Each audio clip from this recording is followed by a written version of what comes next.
Good afternoon. Hi, everyone. I want to apologize for Tuesday that my computer was really slow, and I uploaded the last little bit of our lecture that we missed um, and uploaded together with the video. So on Tuesday's video, you will see part one and part two. So part two was the one that we missed. There was really just a couple of more questions that we didn't get to. All right, so today we will finish our discussion for simple harmonic oscillation.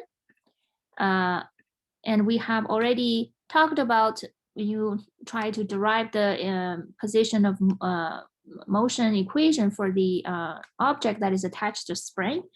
So it turned out the position versus time graph is a sine pseudo function, right? Depending on your initial phase, where you start to record position at t equals 0, it can either be a sine function or a cosine function. So today we have a little bit more to discuss about simple harmonic oscillations. Just again to make a couple of announcements regarding our final. It will be on Tuesday, May 18th. It will be 3-hour duration on starting midnight to the end of the day on that day. It's cumulative, but with a heavy emphasis on the later of the content.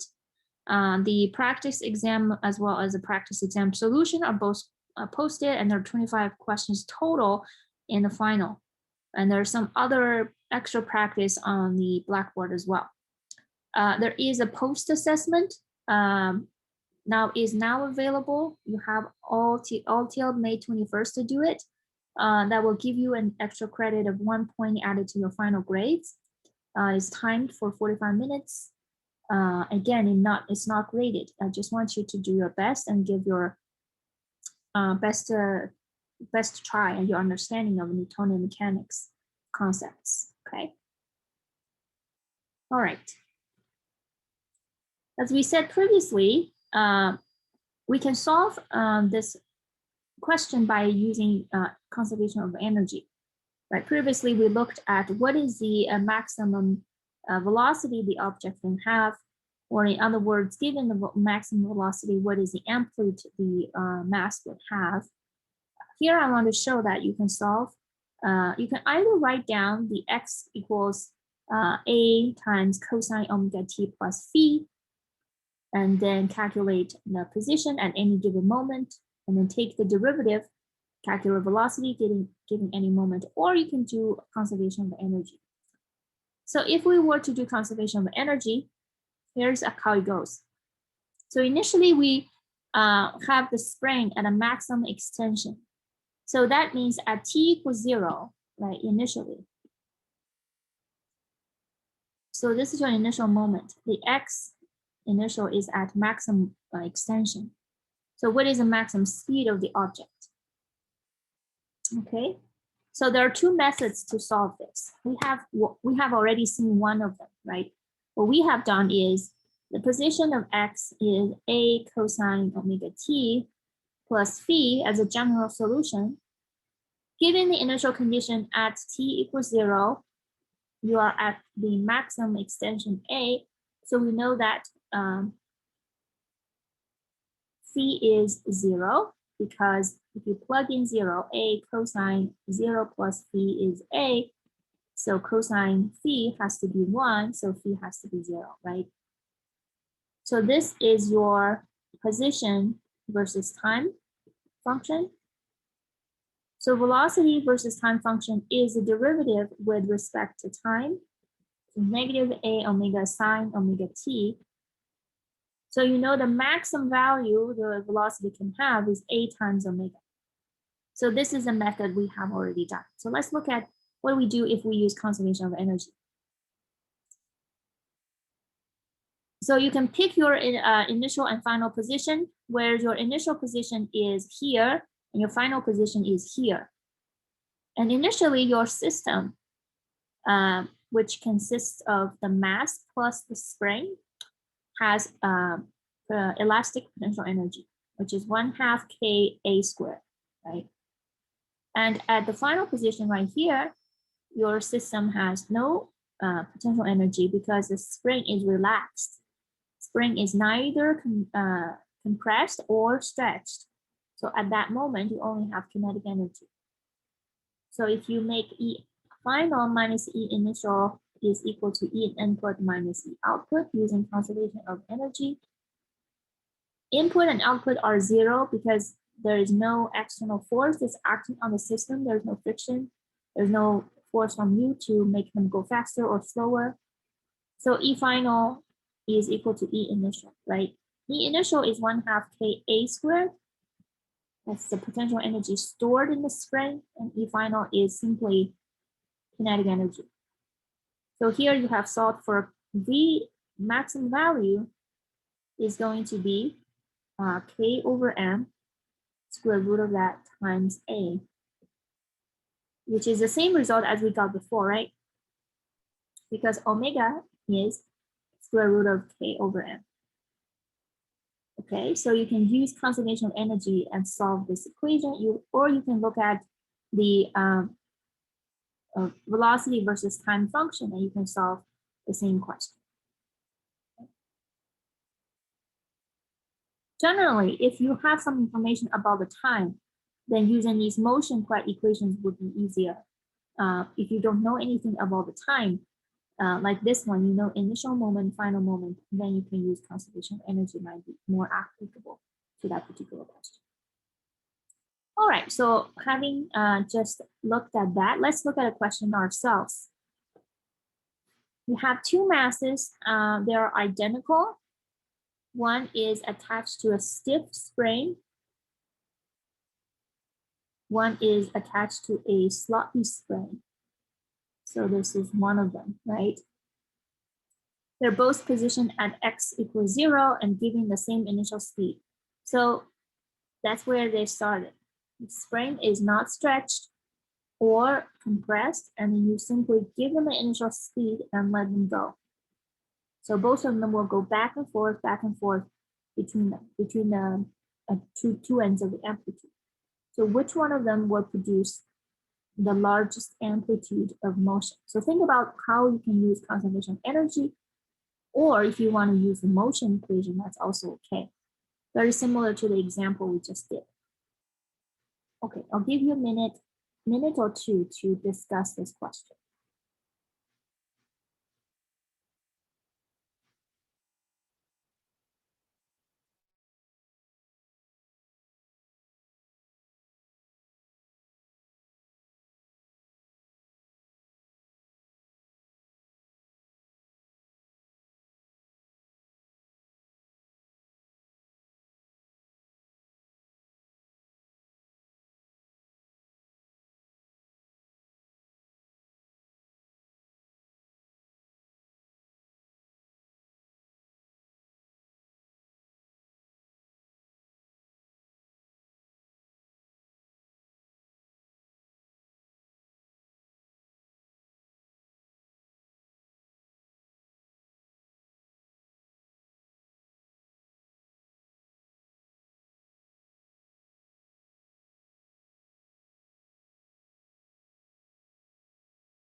Okay, let's vote for another 10 more seconds. If you haven't voted, please put in your vote.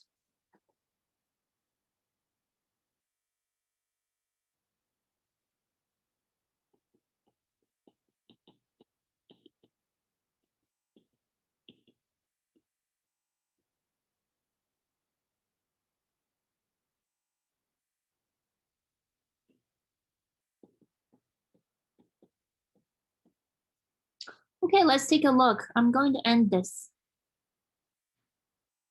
All right, so would it be the stiff spring or the floppy spring that give us a bigger amplitude? Think about this. You can think of, you have a stiff spring and you have a floppy spring.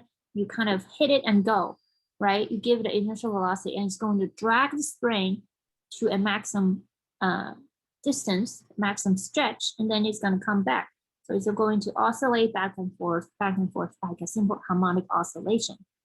So which one will you be able to, will the mass be able to drag it further? I think intuitively we know, you don't really need to calculate this, right? Intuitively, the stiff spring will be really hard to stretch. The floppy spring will be more easy to stretch.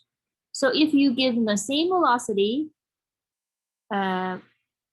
which one give you a bigger amplitude? Which one will go further? It's the floppy one, right? So it is a floppy spring. If you were to set up the energy equations, it's like this. It doesn't really say to ignore friction in this case, but we can ignore friction as an sort of a estimate, but also at the same time, because every setup about these two are equal, even if there is a little bit of friction, both of them are experiencing the friction. So it's still okay to just consider the final energy and initial energy.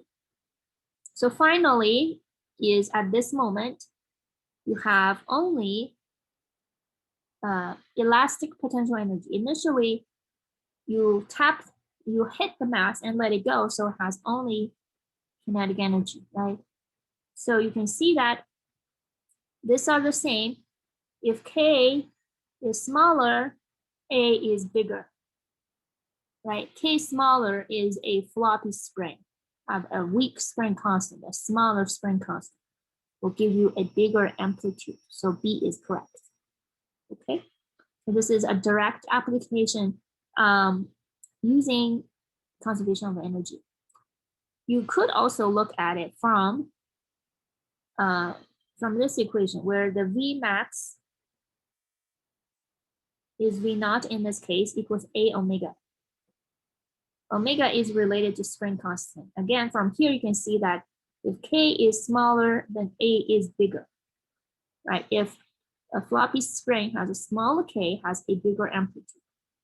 So B is correct.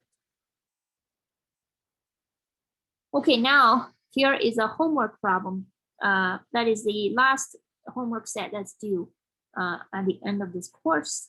So this is one of the homework questions. So let's look at a couple of these questions. So instead of a spring oscillate back and forth horizontally, we have a spring that's going up and down vertically. So what happens? We have a mass and hang it from a vertical spring. When the mass hangs in equilibrium, which means you simply just attach the mass and let it go, right? And nothing moves. The mass is at rest. So there are two forces on the mass. One is gravity, one is the spring force. The mass is in equilibrium. At that moment, the spring is stretched for 0.27 meters. And then at this equilibrium position, you give it a little velocity so the mass kind of drag it further down. So it's going back and forth with a simple harmonic oscillation going on. Okay, so now there are some questions. First question, what is the spring constant of the spring? Now we can see that we can figure that out entirely just by looking the equilibrium state of the mass. Okay, so right now the mass is in static equilibrium. There are two forces, right, on the mass. So if you draw the free body diagram, you would do F of G and F of the spring. the mass is in static equilibrium. These two forces has to be equal, right? So if I define this as positive, so F of S minus F of G is 0. Now, what is the force from the spring? According to Hooke's law, the force from the spring is K times delta X, and how much the spring is being stretched. Here we say delta Y because that stretch is in the Y direction. I'm not going to put a negative sign in here because that negative sign indicates the spring force is always in the opposite direction of your displacement. So this indicates a direction. Here, I already defined positive upward is a positive direction. So I only need to look at the magnitude of my forces. So I'm only going to write K times delta Y for the spring force. And you have gravity, right? Mg. So you can see, okay, I can solve for my spring constant, which is mg over delta y. I know the mass, right? I know how much the spring is being stretched, which is the delta y is 0.27 meters. And you can calculate the spring constant K. So quite straightforward. So this is information. So you see a lot of these problems that they don't give you the spring constant. They will have you figure it out from something relevant, like you hang it, the spring is being stretched. That's an indirect way of telling you what the spring constant is. And you can use it in later on in your calculation. Second question, what is the oscillation frequency? Well, it's asking for the omega. Okay. So omega we know for a simple harmonic oscillation is square root of k over m. You already know k, you just calculated k, you know m, you can find omega. Okay. All right. There another question. The third question. Before we answer the third question, I want us to stop and think about this particular problem. So one might wonder, well, when we are putting the spring in a horizontal direction, the spring force is the only force that's acting on the mass, right? It's oscillating back and forth like that. However, this is a spring in a vertical direction. And not only I have spring force, I also have gravity that's acting on the object. So if I were to derive the equation of motion for the mass, is it going to be exactly the same as the horizontal spring, or perhaps there'll be something different? Because now also gravity is coming into the picture. Which one do you think is true? They're both simple harmonic oscillations with the same equation of motion. Or maybe having the gravity will have changed the equation of motion. We have to write down something else for the vertical spring. Or maybe it's something else. I'll just get you an opinion. If you have an intuition which one it is, I'm just gonna get you open up the quote. So you don't have to discuss, just what do you think intuitively?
Okay, 2 more seconds, and then we can look at this together.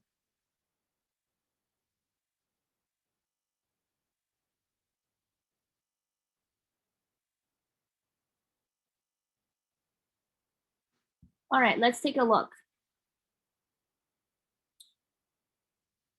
Looks like the intuition is quite split. We have exactly half and half. Think, yes, we're going to use the same equation for the simple harmonic oscillation. And some of you think, well, gravity is now one of the forces, right? If we write equations of motion, I remember we start out with F equals ma.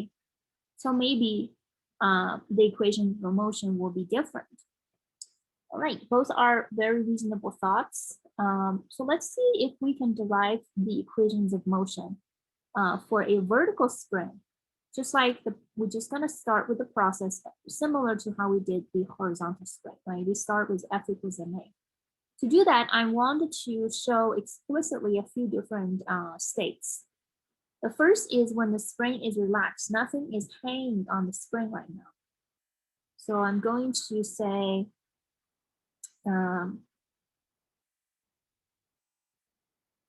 so this is relaxed. This is where mass is hanging, right? Now M is in equilibrium. So I'm going to say, okay, let's say this is y equals 0 at this location. This is a positive y direction. And this distance, how much the spring is being stretched is L, delta L. And this is where we started the whole system. We kick it, right, to make it go down. And they start oscillating back and forth between these two different states. And now I'm going to draw another random, sort of random moment.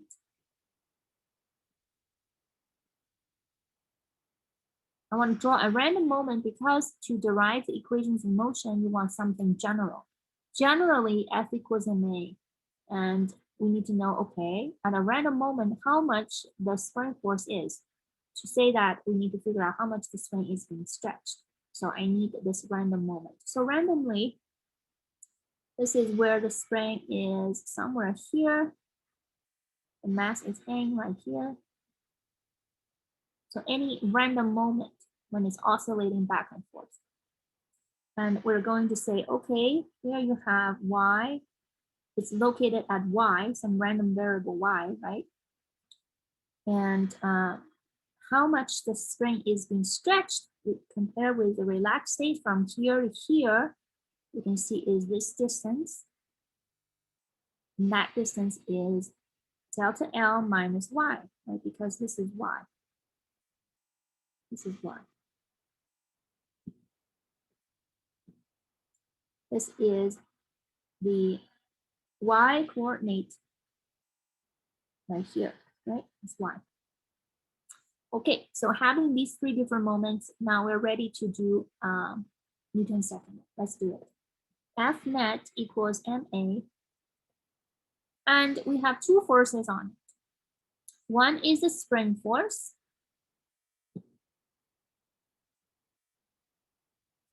One is gravity. Okay, what is the spring force? Spring force is pointing upward in the positive direction. So the magnitude of the spring force is spring constant times how much the spring is being stretched. And how much is it stretched compared to the relaxed state is from here to here, just delta L minus y, right? How much is gravity is mg. So let's put these two into our equations for F net. F net is the spring force minus gravity equals ma. Okay, one more condition. Another condition is when the mass is hanging, you know, mg is balanced out by k delta L, right? So that k delta L minus ky minus mg equals ma, because k delta L is equal to mg from the previous question, from this moment. So you know these two cancels out. Okay, so what do I get? I get negative ky is equal to ma acceleration is the second derivative of y respect to time. And I got this status equation of motion, differential equation that's very, very similar to what I had before. And indeed, I do have a simple harmonic oscillation that looks the same as before. So somehow you can see that gravity disappeared from the equation. And how do we do this? Gravity didn't really disappear. It simply modified our equilibrium point, right? Your spring is in the horizontal. Our equilibrium point is where the spring is completely relaxed in the middle, going back and forth, back and forth. So vertically is simply, if we choose our equilibrium point is where the mass is hanging instead of where the spring is relaxed. So you have this new equilibrium point. And indeed, the equation of motion is back and forth, back and forth around the new equilibrium point. It's as if gravity is disappeared. It didn't disappear. It simply just changed the equilibrium point to this new position. So it's going up and down relative to this position instead of where the spring is relaxed. So if you look at, this is your equilibrium point. So you're oscillating up and down, up and down, up and down relative to this location instead of with respect to that location. So yes, we can actually use the same equation to describe this simple harmonic oscillation. And it looks something just like before, okay?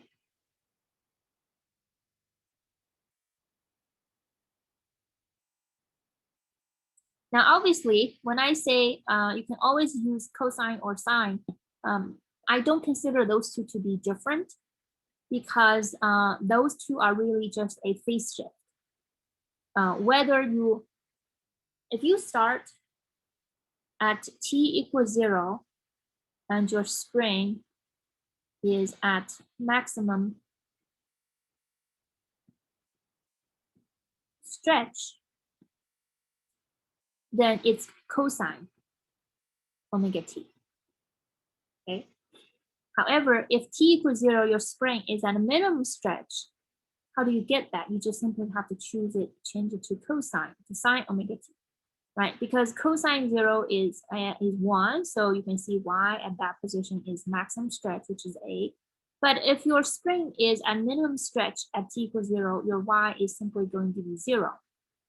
So you can see I don't consider those two to be different equations. It's either a sine or a cosine. It's both sine pseudo. All they differ is a phase shift. So you can start all problems assuming it's either a cosine or sine and tweak it a little bit to make it match up with your initial conditions. So how do I make this to match up with my initial conditions? Well, I know that at t equals 0, y has to be 0, right? This is my new equilibrium point. So, but velocity is at the maximum, is at this location, you give it a velocity and it starts going. So I know that my y has to be a sine function and my velocity has to be a cosine function, because only so you're able to meet your initial conditions, because y at t equals 0 is indeed 0 and v at t equals 0 is a maximum value. Pointing down with omega a as a maximum value, right? Okay. So because of that, I know how to write my equations of motion, and I know how to write acceleration, which is derivative of v with respect to time, dv dt. So you can calculate the speed of the block at any given moment, right? Given the time, you can plug it in, and you can calculate whichever velocity you have given the particular time. So plug in t equals 0.32 And you know how to do omega. Omega is square root of k over m.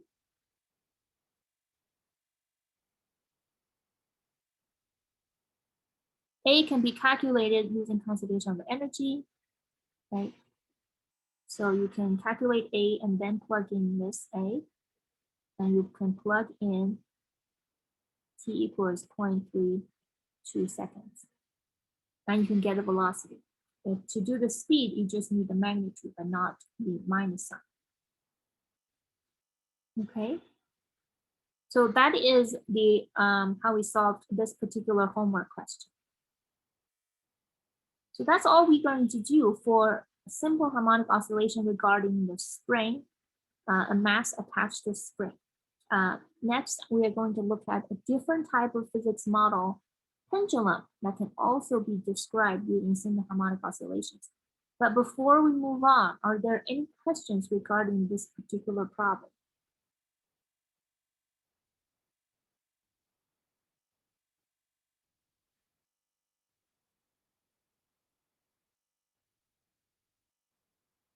Are there any questions?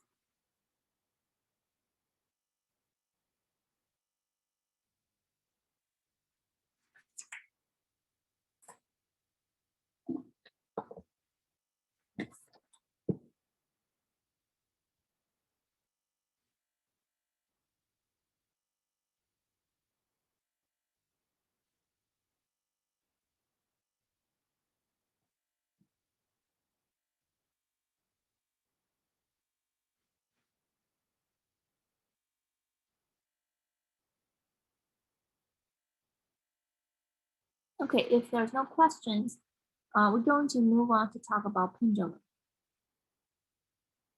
We say that simple harmonic oscillation is very useful model because there are many different phenomena that can be described by this model. So other than the spring on a mass attached to the spring, another one is pendulum. Right, we have something oscillate back and forth, back and forth, back and forth like this, like a pendulum, like the one we had for the clock. So let's derive the again the equations of motion for a pendulum. Simply, let's say this is our axis of rotation.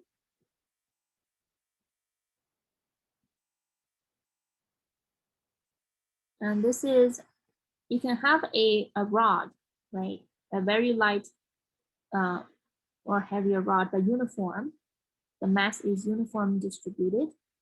So sometimes you have a simple pendulum with a string with a mass hanging. We can have a little rod oscillate back and forth, back and forth. So we're going to look at the case with a rod. Okay. Let's say at this point, the angle is theta with respect to the vertical direction. And this is uniform, which means the center of the mass is at the middle and with a gravity acting on the object, so mg. And from the axis of rotation to where your mass is, gravity is acting upon, you have a distance. I'm going to call it r, radius of the center of the mass. Okay.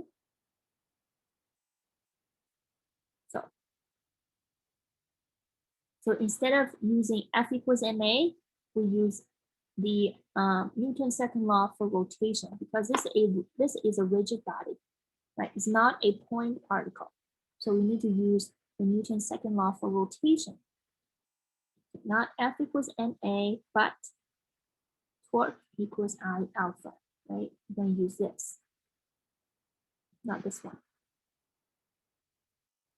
Okay, so let's look at the torque first. The torque is the only torque that is acting on the pendulum is the gravity. So it's a torque by gravity. And torque is what? R plus F. Remember we talked about how to calculate torque.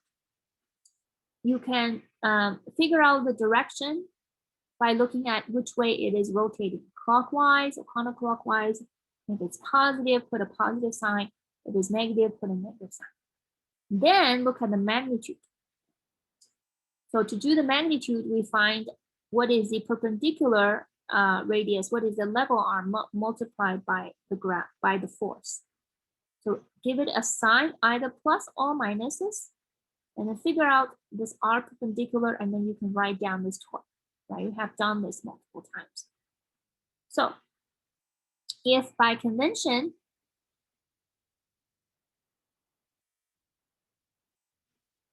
counterclockwise is positive, so the torque generated by gravity is going to be positive or negative? What do you think? The torque by gravity, is it positive torque or negative torque? It depends on the position of the pendulum. Yeah, it's rotating relative to this point. Negative. Negative, right? Yes. So look at gravity is pulling the whole thing and swing it in the clockwise direction. So in this direction. So the rotation is in this direction, and that is negative. Okay. So I know, okay, negative. And I need to know, okay, I already know f of g is mg. Now I just need to figure out what is the perpendicular distance from where the force is applied to where the axis rotation is. And this is the level arm. So what is R perpendicular? So you might ask, perpendicular to what? Perpendicular to the force. Okay, so I'm going to extend this force and see, okay, the perpendicular distance is from here to here. That perpendicular is this guy. That's your R. Do you see that? From here to here, perpendicular to gravity.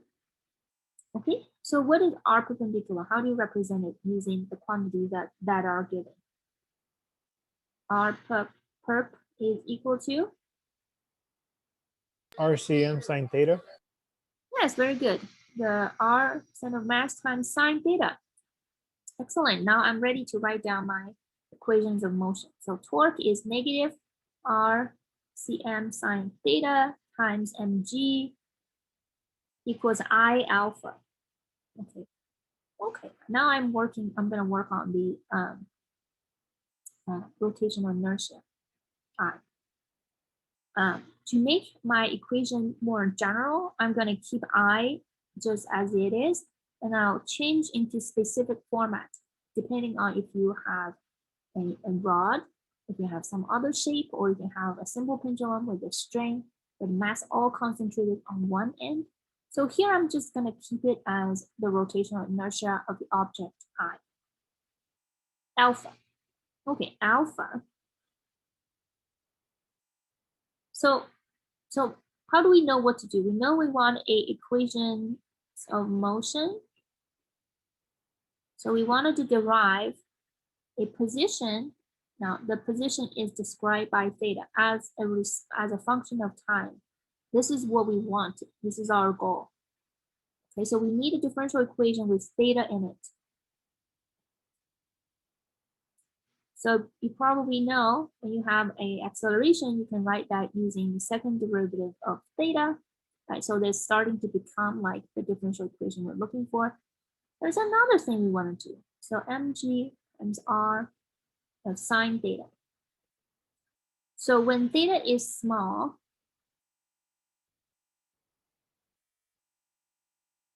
theta is approximately equal to sine theta.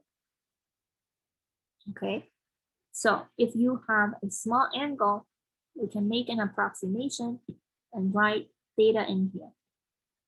So this is the equation with angular position in it, theta, and this looks just like a simple harmonic oscillation because a sine, a cosine function is a solution to this equation.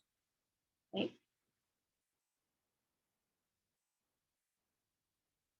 So we have come down to this point, just like we did here, right? You have all of these constants. So it's really just constant. Make that into omega, call it omega. Previously, we made all of this into omega, right? We replaced our constants with omega. So this is the equations of motion, and omega is equal to square root of the mass of the bar times little g times the radius divided by the rotational inertia. So omega is the angular frequency, okay? So this is, again, a simple harmonic oscillation model for small angle, okay? So this is only valid for small angle because with our derivation, we switched sine theta to theta, and that is only valid at small angle. So there's a physical pendulum, or you can have a simple pendulum. And now we can derive a specific situation for different scenarios. For example, a simple pendulum is really just a string with a mass attached to it, right? So you can see how our general equation would work for this case. It used to be a bar with a mass concentrated here, but now it's like all of the mass is concentrated at the end. And instead of r, the whole distance is become L. Okay, so let's modify our general equation into the specific case for the simple pendulum. For simple pendulum, omega is equal to, so this is our general case. Okay, mgr become L. And the rotational inertia for a point, you know how to do this, right? I for 1 point is m times L squared, right? M times the distance squared. So ml squared for I to replace I. You can see, okay, and m cancels, L cancels one of the L, omega is square root of G over L. I don't know if you remember or recall this at the very first class of the semester. In our very first class, we have talked about dimension analysis, right? We said, let's say as a scientist, you're curious about the period it takes for a pendulum to go back and forth, right? So we want to see, given some quantities, you want to see which of these quantities should enter into the equation so you can derive something for the period. Don't know if you still recall this. And we did a dimensional analysis to see the time should proportional to L over G. Remember this? Because time needs to give us a second dimension. And you can see that only if it is L over G would give us the correct physical units, right? And that's really just a dimensional analysis. Here, we're finally able to derive the angular frequency, or you can call it the period, which is 2 pi over omega is your period.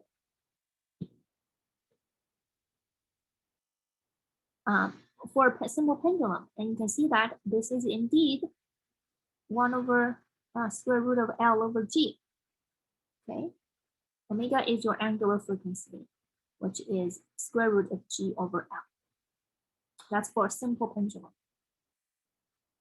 If you have a more general case, right, then you can just plug in whatever it is for that general case. We keep our equations a very general format as that. Okay, now let's use this to look at one of the checkpoint questions you have already done. We have a simple pendulum. We use that as a timing element in the clock. So you can think of this as sort of a more very lightweight bar or a string with most of the mass hanging on one side. That's a simple pendulum. But you can see that you can adjust the screw to make the pendulum shorter or longer by moving the weight up or down. And then it will oscillate faster or slower, and in case your clock is not running correctly. Now, if your clock is running too fast, how do you adjust the screw? Do you want to move the weight up or down?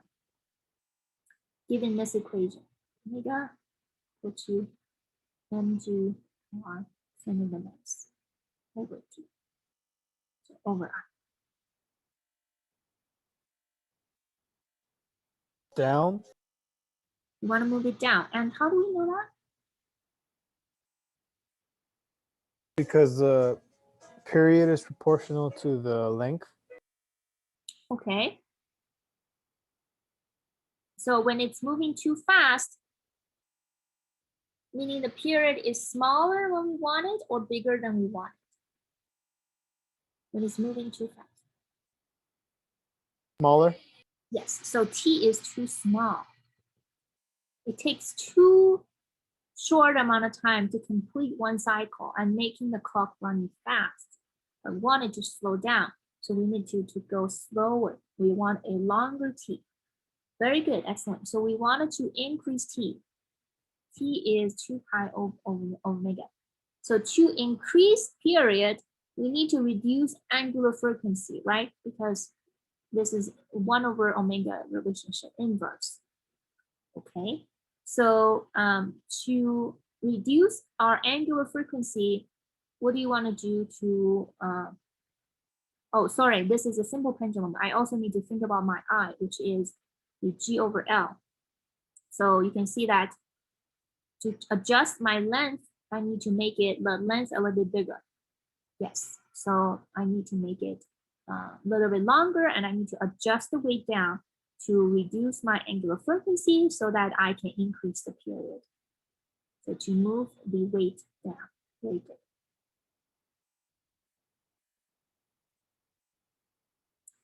All right.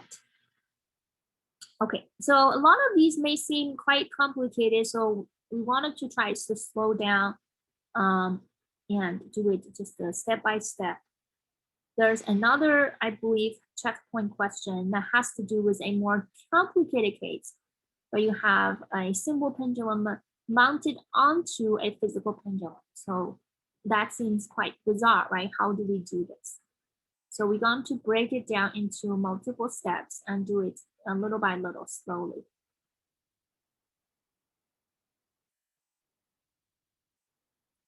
So the stick pendulum, we have already derived an equation for it, right? This one. This is your angular frequency for a stick, this physical pendulum. And you can see that we can further make the omega into the final results by plugging the specific formula for angular for rotational inertia I. When it's simply a stick, you still remember, for a stick, relative to the center of the mass, I is 1 over 12 ml squared, right? The mass times length L, this is L. So if it is rotating relative to the center, it's rotating like this. But now the bar is rotating relative to one end. It's rotating relative like that, right? Whether it's rotating this way or rotating this way. So you need to have different rotational inertia, and that is bigger. I, relative to the center of the mass, is 1 over 12 ml squared, but I, relative to one end, is 1/3 ml squared. We derived both. So when we do rotational inertia, we have down derivations for both. And you can do a simple quick check for yourself. You can get this one using the parallel axis theorem. Simply the center of the mass plus md squared, you can get I relative to one end. Okay. But it's good enough to just borrow the results. So this is your I. And the radius is really just half of your length of your stick, which is L over 2. And you plug in both, you can get omega is square root of G over 2/3 L. So you can see, okay, this is equivalent to what? This is equivalent to a simple pendulum with 2/3 of the length. So if you have a stick pendulum with this much long, is equivalent to have a simple pendulum with 2/3 of the length. these two will give you the same period as we just indicated, right? Because omega for a simple pendulum is G over L. You can see that if I make my new pendulum to be 2/3 the length of your physical pendulum, they're gonna give me the same omega. Okay, so that's really just for a foundation we want to lay down before we look at this checkpoint question.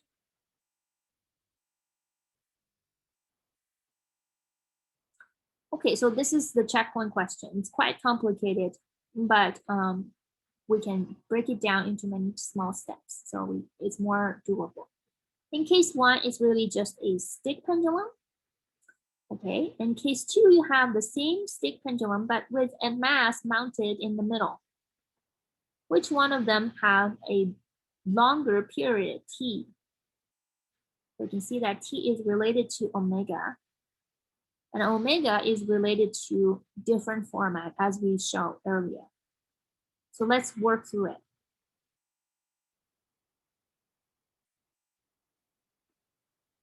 So case 1 is just a stick pendulum, and we have just calculated the angular frequency for a stick pendulum. The square root of G over 2/3 of L. And case 2, if you look at simply just the mass part, is a simple pendulum with a mass mounted at a half L away from the center of rotation. So the omega for this little simple pendulum is G over the length. Length is 1/2 L, right? So if I ask you about these two to compare, which one do you think the pendulum give you the longest period? Just compare these two.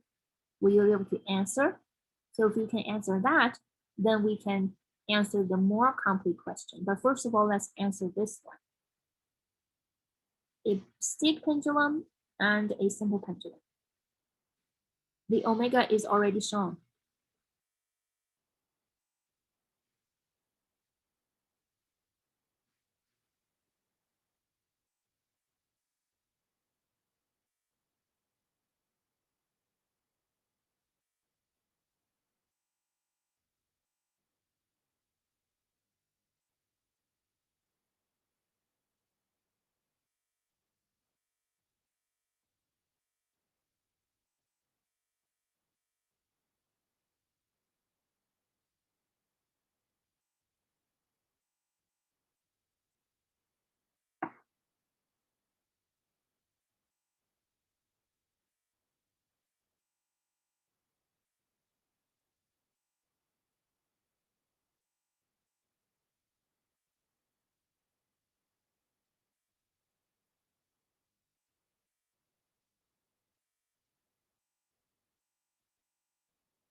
Okay, 10 more seconds and then we can look at it together.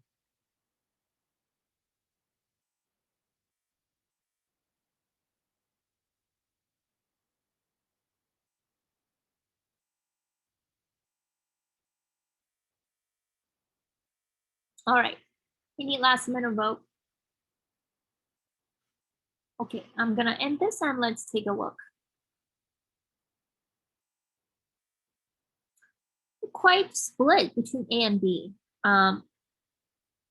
Okay, so we know that if we look at omega, right, that's still not the time. We might as well just start comparing the specific format for the time, for the period. And you know, time, it takes is 2 pi over omega, right? 2 pi is your entire displacement of going one round. Displacement over velocity is time.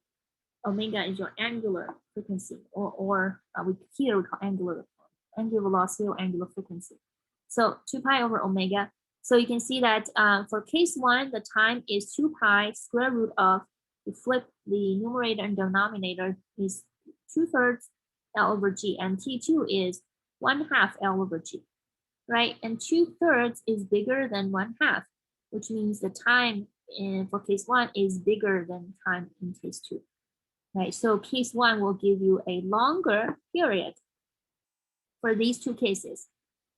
Okay, so A is correct. And why do we do this one?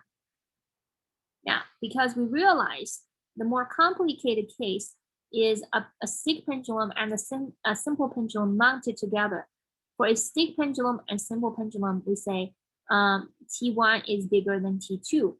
When you mount them together, what would you think the new period would be? Would it be just the same as T1 or T2, or maybe in between these 2 cases? What do you think? I'll let you vote on this. You made a new pendulum by gluing 2 together. One is a stick pendulum, has period T1. One is a simple pendulum, which has a period of T2. So the new pendulum you got, what is the period? Equal to T1 or T2, or maybe in between them?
All right, 10 more seconds.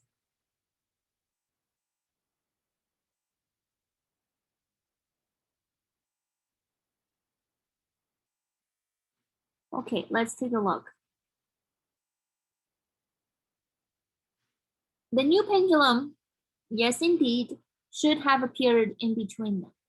So if we only need to look at them qualitatively, we already know the answer, right? The new pendulum has a period in between these 2 situations because you put these 2 together.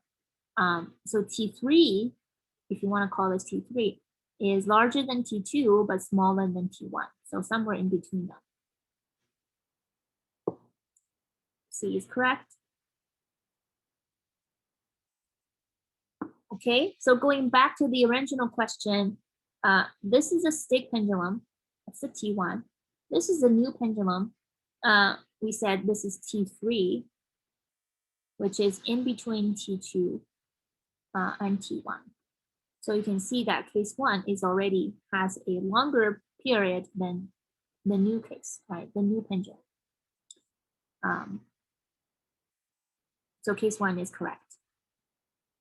But if we will want, we can calculate the actual period for each of them, the actual period it takes for the case 2.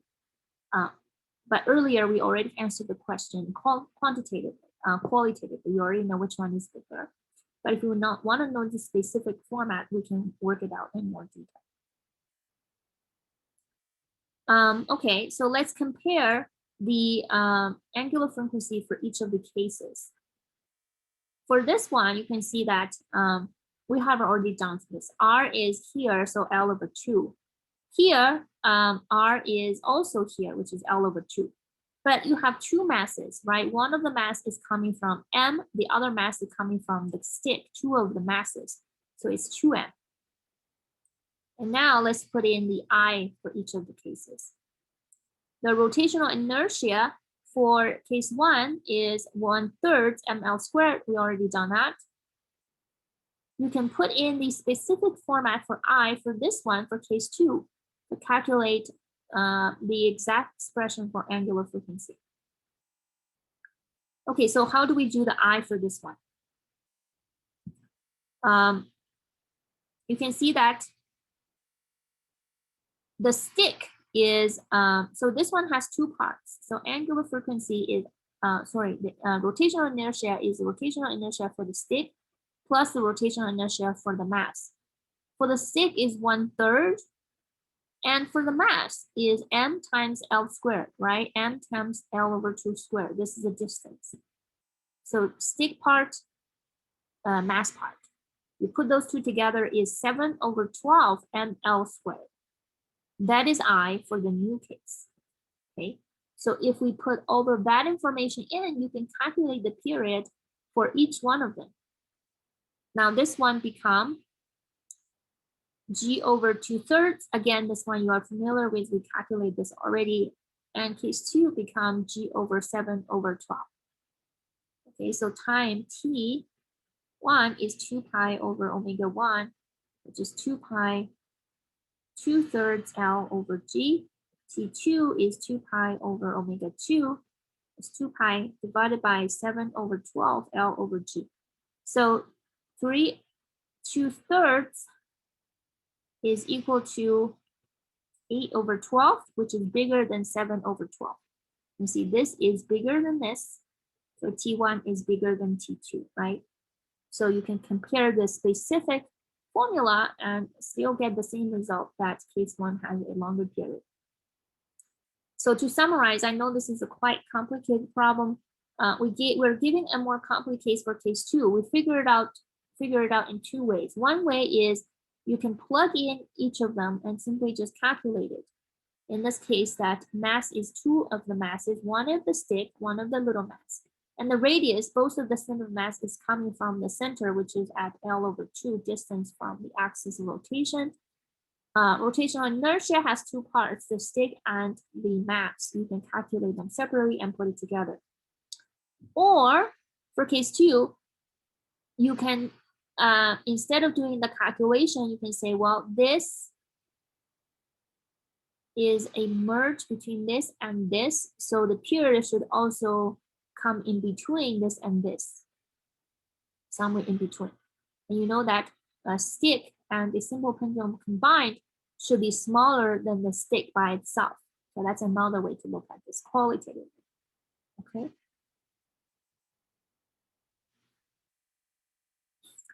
Just want to show that for a pendulum, we use simple harmonic oscillation to describe a pendulum, but only this is at a small angle. We call it a small angle approximation. Because only at small angle, we replace this sine theta with theta. You can see that using the Taylor expansion, sine theta is equal to theta when theta is small. This is only valid for small angle. We have really big angle, then this is not a very good model. Okay, this is one last question for the topic.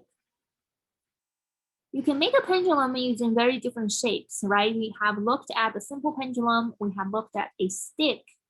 Also, you can make a pendulum by looking at a ring and simply hanging it and make it swing back and forth and back and forth. So what is the angular frequency? So if this hula hoop have a diameter of d, okay, and we know the center of the mass for the hoop is mr squared. Now, what is the angular frequency for small angle approximation? So when you lift it up for small angle and let it go back and forth, what is the omega? Okay.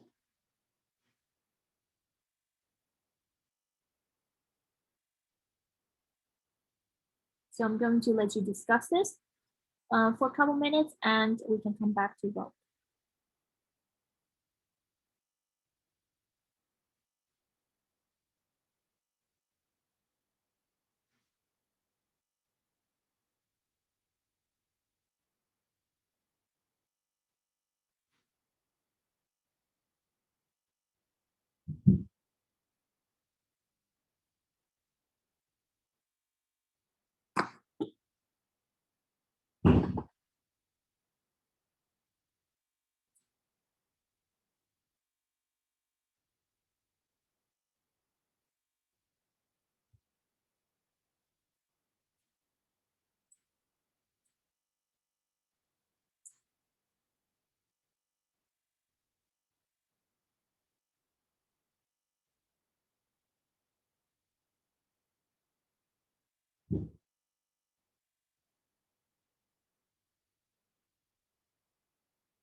Okay, 10 more seconds and then let's solve it together.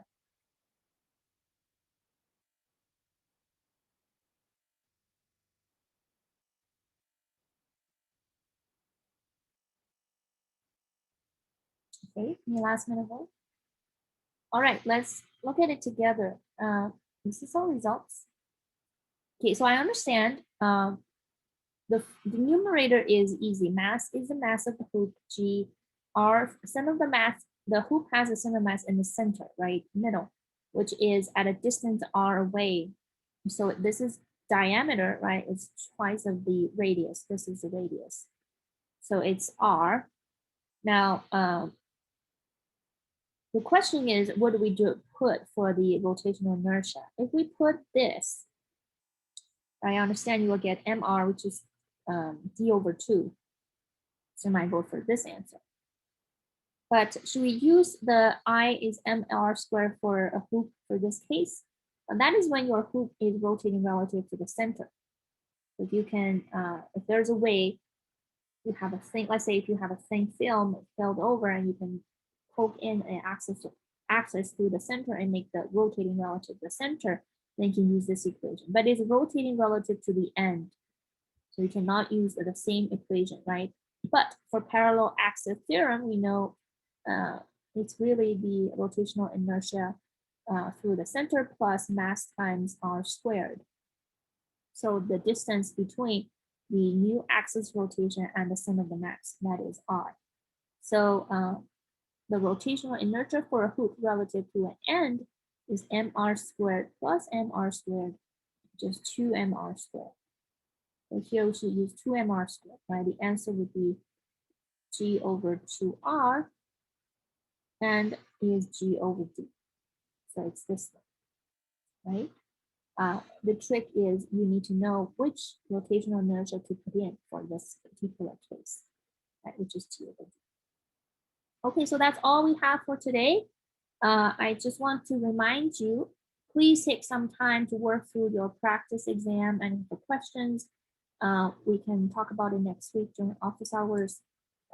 So make sure you have some time to look through that before we discuss, right? And then also there are some extra practice questions. You have time, make sure you go over those as well. And obviously, the example problems in class and also homework would be good to go over.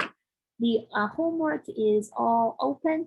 All of the homework on flipped physics is still open. So if you want to spend some time to make up an old homework, they can do that. Or if you think your time is better spent to prepare for final, that's probably better. So you can decide how to prioritize your time. All right, I'll see you guys next week. We have one more topic, which is fluids, and then we'll be done with this semester. Okay, and have a good rest of the week. I'll see you next week. Bye, everyone. Thank you, Professor. Have a good day. Thank you. Bye-bye.